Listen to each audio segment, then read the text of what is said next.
함께 기도하심으로 3월 14일 새벽 기도회를 시작하겠습니다. 사랑과 은혜 하나님 아버지 감사합니다. 거룩한 주일을 보내고 또 새로운 한 주를 시작하게 하심에 감사를 드립니다.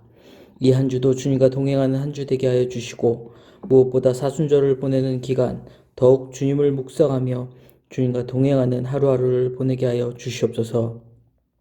주님, 오미크론 확진자가 38만 명을 넘어섰습니다.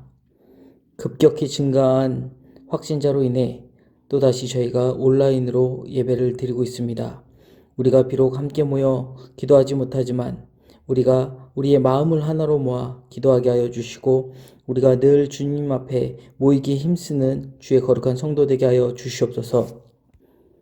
코로나로 인하여 어려움을 겪고 있는 모든 이들 가운데 하나님 은혜를 베푸사 이 어려움을 잘 견디고 또 극복해 나아갈 수 있는 힘과 능력을 허락하여 주시옵소서.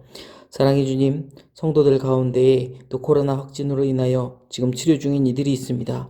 주의 치료의 손길을 그들에게 덮으시고 하나님 그들이 속히 치료되어 다시 건강을 회복할 수 있도록 함께하여 주시며 또다시 회복되어 우리가 함께 신앙생활함에 어려움 없도록 하나님 인도하여 주시옵소서. 3월에 새로운 학기가 시작되었습니다. 하나님, 그러나 우리의 형편은 여전히 나아지지 못하였고 우리가 모이기에 아직도 불안하고 염려스러운 가운데 있습니다. 그러나 우리가 주의 이름으로 모일 때에 두셋이 함께하는 곳에 내가 너희와 함께하리라 하신 주님의 그 말씀을 의지하고 우리가 주의 이름으로 모일 때마다 주님 함께 임재하심을 기억하며 우리가 모이기에 힘쓰고 더욱더 우리의 신앙이 게을러지고 나태해지는 것이 아니라 주님을 향하여 더욱더 성장하는 신앙 될 수 있도록 우리가 더욱 힘쓰는 주의 성도들 되게 하여 주시옵소서. 성전을 건축하는 가운데 있습니다. 하나님, 성전을 건축함에 있어서 무엇보다 우리가 기도로 힘쓰게 하여 주시고 우리의 기도를 통하여 하나님의 역사하심을 우리가 함께 바라보게 하여 주시옵소서. 새롭게 지어질 성전을 기대하며 그곳에서 우리가 예배드릴 때에 또 하나님 맡겨주신 사명을 잘 감당하고 무엇보다 구원의 방주의 역할을 잘 감당하는 교회 되게 하여 주시옵소서. 하나님, 윤광서 담임 목사님 영육간의 강건함을 허락하여 주시고 맡겨주신 사역을 감당하며 부족함이 없도록 목양하며 부족함이 없도록 늘 성령의 충만함을 덧입혀 주시옵소서. 함께 동역하는 부교역자들에게도 동일한 은혜를 부으사 목양함에 부족함이 없도록 함께하여 주시고 늘 성령의 충만함으로 채워 주시옵소서. 주의 복음을 전하기 위하여 세계 각처로 흩어져 주의 복음을 전하시는 선교사님들 영육간의 강건함을 허락하여 주시고 그들이 함께하는 공동체와 또 하나는 모든 사역 가운데 하나님의 은혜와 평강이 차고 넘치게 하여 주시옵소서. 군에 복무 중인 자녀들 또 해외 유학 출장 출타 중인 성도들이 있습니다. 주의 성도들이 어디 있든지 주의 불꽃 같은 눈동자로 지켜 보호하여 주시고 그들이 늘 주님과 동행하며 평안한 가운데에 주님과 동행하게 하여 주시옵소서. 이 시간도 주의 말씀을 묵상하고자 합니다. 하나님, 우리가 말씀을 읽고 또 이 말씀을 묵상할 때 말씀 속에서 역사하시는 하나님을 만나게 하여 주시며 이 말씀을 통하여 오늘 하루를 살아갈 새 힘을 얻게 하여 주시옵소서. 모든 말씀 감사드리며 사랑이 많으신 예수 그리스도 이름으로 기도드립니다. 아멘. 누가복음 21장 1절로 9절까지의 말씀 우리 함께 봉독하도록 하겠습니다. 누가복음 21장 1절로 9절까지의 말씀입니다. 이제 함께 한 목소리로 봉독하도록 하겠습니다. 예수께서 눈을 들어 부자들이 헌금함에 헌금 넣는 것을 보시고 또 어떤 가난한 과부가 두렙돈 넣는 것을 보시고 이르시되 내가 참으로 너희에게 말하노니 이 가난한 과부가 다른 모든 사람보다 많이 넣었도다. 저들은 그 풍족한 중에서 헌금을 넣었거니와 이 과부는 그 가난한 중에서 자기가 가지고 있는 생활비 전부를 넣었느니라 하시니라. 어떤 사람들이 성전을 가리켜 그 아름다운 돌과 헌물로 꾸민 것을 말하매 예수께서 이르시되 너희 보는 이것들이 날이 이르면 돌 하나도 돌 위에 남지 않고 다 무너뜨려지리라. 그들이 물어 이르되 선생님이여 그러면 어느 때에 이런 일이 있겠사오며 이런 일이 일어나려 할 때에 무슨 징조가 있사오리이까. 이르시되 미혹을 받지 않도록 주의하라. 많은 사람이 내 이름으로 와서 이르되 내가 그라하며 내가 가까이 왔다 하겠으나 그들을 따르지 말라. 난리와 소유의 소문을 들을 때에 두려워하지 말라. 이 일이 먼저 있어야 하되 끝은 곧 되지 아니하리라. 아멘. 오늘 본문에서 1절로 4절 앞에 부분에서는 먼저 한 과부가 드린 헌금에 대해서 예수님께서 말씀하시는 교훈이 담겨져 있습니다. 예수님이 부자들이 헌금함에 헌금하는 것을 보셨다라고 1절은 기록하고 있습니다. 예수님이 바라보신 이 장면은 당시 성전에 있었던 그 헌금함들 중에 하나였습니다. 예수님 당시의 성전에는 총 13개의 헌금함이 있었다라고 알려져 있습니다. 그리고 그 중에 하나의 헌금함은 여인의 뜰이라는 곳에 놓여져서 자유롭게 헌금할 수 있는, 그러니까 자발적으로 헌금할 수 있는 그런 헌금함이었습니다. 예수님은 이 헌금함에 헌금하고 있는 사람들의 모습을 보셨던 것으로 지금 본문은 표현하고 있습니다. 자발적으로 하는 헌금이었으니 아마 그곳에 헌금하는 사람들마다 서로 다른 액수의 금액을 헌금하였을 것입니다. 그런데 그 중에 2렙돈을 드린 과부의 모습을 예수님이 보시고는 칭찬하셨습니다. 이 과부가 드린 2렙돈, 이 성경에 보면은 여러 가지 화폐 단위가 나오는데 지금 이 렙돈이라는 단위는 굉장히 낮은 그런 단위입니다. 우리가 이 데나리온에 대해서는 많이 들어봤습니다. 하루 품삯이 한 데나리온이다 라는 것을 우리가 이제 복음서를 쭉 읽어오면서 누가복음을 읽으면서도 여러 차례 듣게 되었는데, 이 렙돈은 한 데나리온에 약 128분의 1, 한 130분의 1 정도 되는 굉장히 작은, 이스라엘에서도 최소 단위의 주화였던 것입니다. 만일 한 데나리온이 하루 품삯이 우리 계산하기 편하게 12만 8천 원이다 라고 한다면 그녀가 드린 2렙돈은 한 2천 원 정도 되는 셈이라 볼 수 있겠죠. 그리고 이 2렙돈은 그 당시에 밀가루 한 줌 정도 살 수 있는 그 정도밖에 되지 않은 금액이었습니다. 그런데 지금 유월절을 앞두고 성전에 와서 드린 그 2렙돈은 부자들의 헌금과 비교했을 때는 굉장히 적은 금액이었습니다. 그런데도 불구하고 예수님은 지금 이 과부가 바친 2렙돈이 가장 많은 헌금이라고 평가하십니다. 그 이유에 대해서 예수님께서는 가난한 과부가 드린 그 헌금이 그녀의 전부였기 때문에 그렇습니다. 예수님은 가난한 과부의 적은 헌금을 높이 평가하시면서 헌금의 절대 금액으로 평가하지 않으시고 재산 대비 비중으로 평가하셨습니다. 이러한 방식으로 평가한다면 가난한 성도들의 적은 헌금이 많은 헌금으로 평가될 수 있다는 것입니다. 하나님은 모든 상황을 아시기 때문에 사람이 보기에는 굉장히 작은 금액일지 몰라도 그 헌금이 매우 큰 것으로 평가하신다라는 것이죠. 그러나 전 재산을 헌금한 과부에 대한 이 예수님의 칭찬이 성도들에게 전 재산을 바치라는 적용으로 오용되어서는 안 될 것입니다. 만일 그렇게 해서 성도들이 모든 재산을 헌금한다면 그것은 과부의 재산을 빼앗는 서기관들의 잘못을 반복하는 것밖에 되지 않을 것입니다.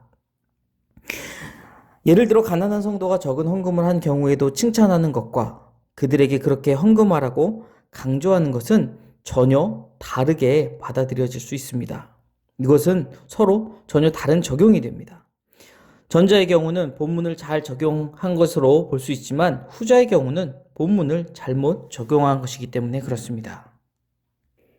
5절과 6절에서는 성전을 두고 예수님과 어떤 사람이 내린 평가에 대해서 지금 기록되어 있습니다. 먼저 5절을 보시면 성전에 관하여 어떤 사람들이 평가합니다. 어떤 사람들이 성전이 아름다운 돌들로 지어지고 또 헌물로 꾸며진 것을 언급합니다. 성전의 아름다움을 칭송하고 있는 것이죠. 요세푸스의 기록을 보면 성전이 세워진 산을 멀리서 보면 성전의 흰 돌들 때문에 마치 흰 눈에 덮인 것처럼 보였다라고 기록이 되어 있습니다. 우리가 여행을 하다 보면 정말 멋있는 장관을 볼 때가 있습니다. 그런 모습을 보면 그 장관에 우리가 정말 마음을 뺏겨서 넋을 놓고 그것을 바라볼 때가 있죠. 아마 그 성전을 바라본 그 사람들이 이러한 느낌이었지 않을까 생각합니다.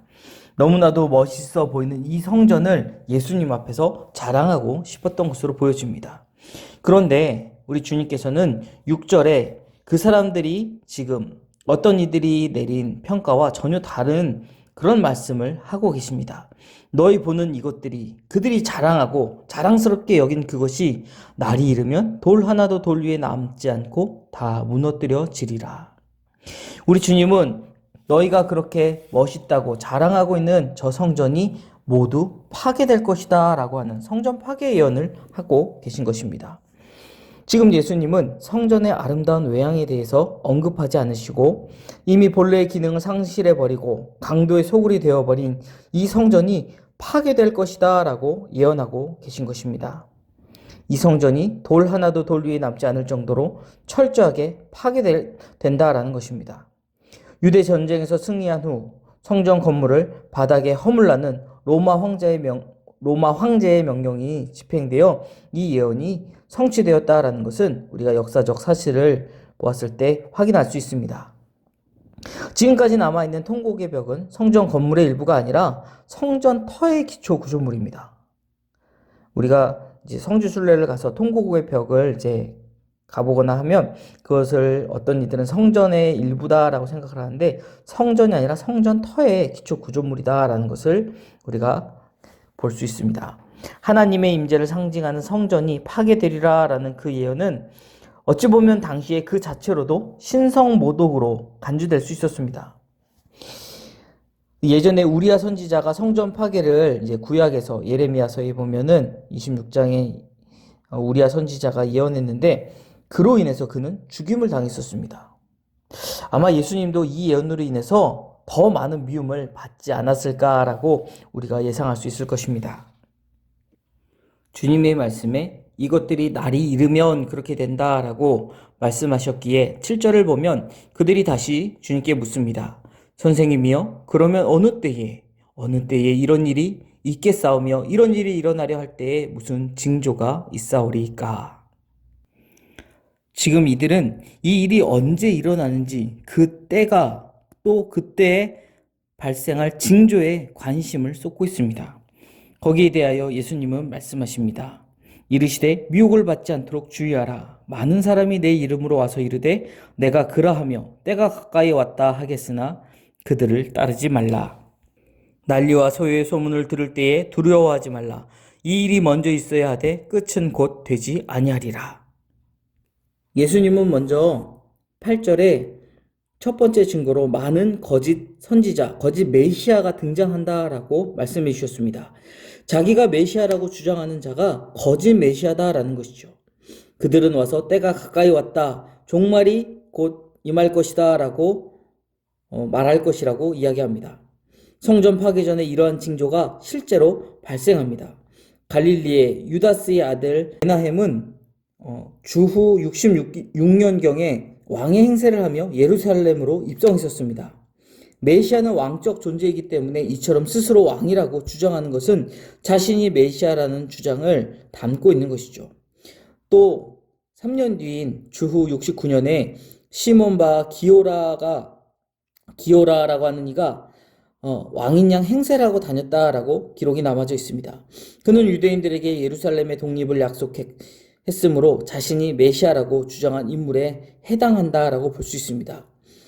이러한 일들이 요세푸스 유대 전쟁기에 모두 기록이 남아 있습니다. 또 난리와 소요의 소문이 있을 것이다 라고 예수님이 징조로 언급하셨습니다. 이 소요는 마가복음 13장에는 언급되지 않은 징조입니다. 이 소요라고 하는 것은 반체제 무장 봉기를 가리키는 걸로 우리가 해석할 수 있습니다. 주후 66년에서 70년경에 이스라엘 땅에서 발생한 유대인들의 그 반로마 무장 봉기를 아마 가리키는 것이다 라고 이야기하는 학자들도 있는데 이 봉기의 결과 성전은 로마군에 의해서 결국 파괴되어 버렸습니다. 그런데 이러한 반체제 무장 봉기가 곧 성전의 끝이 아니었습니다. 여기서 끝은 성전 파괴를 가리키고 있는데 성전 파괴는 이러한 봉기가 시작되고 상당 기간 후에 이루어지게 됩니다. 예수님은 오늘 본문을 통해서 두 가지를 비교하면서 우리 마음이 어떠해야 하는지를 지금 가르치고 계십니다. 먼저 전반부에 살펴봤었던 한 과부의 헌금을 통해서 누가 온전한 헌금을 했는지에 대해서 우리에게 말씀하여 주셨습니다. 우리가 가진 것, 내 것이 아닌 모든 것이 하나님의 것임을 우리가 인정한다라고 한다면 우리가 헌금을 드릴 때에 그 헌금의 액수가 중요한 것이 아니라 그 헌금을 드리는 정성이 우리 안에 있어야 할 것입니다. 한 과부가 드렸던 그 두 렙돈, 그녀의 생활비 전부였던 그것을 넣는 것을 보시고 예수님이 칭찬하신 것처럼 우리가 헌금을 드릴 때에 정말 정성으로 드린다라고 한다면 우리 하나님도 그것을 기쁘게 받으실 것입니다. 또한 성전을 두고 예수님께서는 우리에게 겉으로 보여지는 화려함이 중요한 것이 아니라 우리 안에 정말 외식하지 않는 그러한 신앙이 있어야 함을 강조해 주셨습니다. 성전은 어떻게 보면은 신앙에 있어서 굉장히 상징적인 구조물이 될 수 있습니다. 그래서 우리가 교회 건물을 성전이라고 부르지만 이 교회 건물이 교회 건물이기 때문에 예배를 드리기 때문에 거룩한 성전이 되는 것이 아니라 우리가 그곳에 하나님의 임재가 있기 때문에 성전이라고 부른다라는 것을 기억해야 한다라는 것이죠. 그저 십자가를 달아놨기 때문에 이곳에서 정해진 시간마다 예배가 드려지기 때문에 거룩한 처소가 되는 것이 아니라는 것이죠. 정말 그곳에 하나님의 임재를 기다리며 또 그러한 마음으로 그곳을 찾아 하나님을 예배하는 자들이 모일 때에 그곳이 성전이 된다라는 것입니다. 그들은 자신들의 자랑인 마냥 화려한 성전을 보면서 예수님 앞에 자랑하였지만 예수님은 결국 그것이 화려한 성전도 무너질 것이다 라고 말씀하고 있는 것입니다. 성전에 계신 예수님께 어떤 사람들이 그렇게 이야기했었던 것처럼 우리는 신앙의 본질적이지 못한 것을 가지고 혹시 자랑하고 있지는 않습니까? 아마 그것도 결국엔 무너지게 될 것입니다. 우리가 정말 주님의 말씀을 온전히 따르는 진실한 믿음으로 살아가고 있는지 아니면 겉만 번지르르하게 꾸미고 있는 가짜 믿음을 가지고 살아가고 있는지 우리 스스로를 돌아볼 필요가 있을 것입니다. 하나님께 감사하는 마음으로 자신의 전 재산을 아낌없이 드렸던 과부처럼 우리 역시 진실한 신앙으로 하나님께 나아가 우리의 전부를 의탁해야 할 것입니다. 그리고 그런 믿음을 갖고자 우리가 애쓰고 힘쓸 때에 예수님께서 미혹을 받지 않도록 주의하라 하신 것처럼 마지막 때에 우리를 유혹할 수많은 미혹에 우리가 넘어지지 않고 우리가 온전히 주님을 바라보고 따라갈 수 있을 것입니다. 아무리 우리 주변에 난리와 소요의 소문이 있겠지만 우리는 두려워할 필요가 없습니다. 왜냐하면 주님께서 어차피 이러한 일이 일어날 것을 우리에게 말씀해 주셨고 그리고 마지막 때에 우리가 승리하게 될 것을 우리에게 약속하시기 때문에 그렇습니다. 사랑하는 성도 여러분, 우리의 모든 것을 하나님 앞에 맡길 수 있는 순전한 믿음을 가지고 살아가므로 이 마지막 때에도 우리가 흔들리지 않는 믿음으로 주님을 쫓을 수 있는 거룩한 주의 성도가 되기를 주의 이름으로 축원드립니다. 기도하겠습니다. 하늘에 계신 우리 아버지, 아버지의 이름을 거룩하게 하시며 아버지의 나라가 오게 하시며 아버지의 뜻이 하늘에서와 같이 땅에서도 이루어지게 하소서. 오늘 우리에게 일용할 양식을 주시고 우리가 우리에게 잘못한 사람을 용서하여 준 것 같이 우리 죄를 용서하여 주시고 우리를 시험에 빠지지 않게 하시고 악에서 구하소서. 나라와 권능과 영광이 영원히 아버지의 것입니다. 아멘.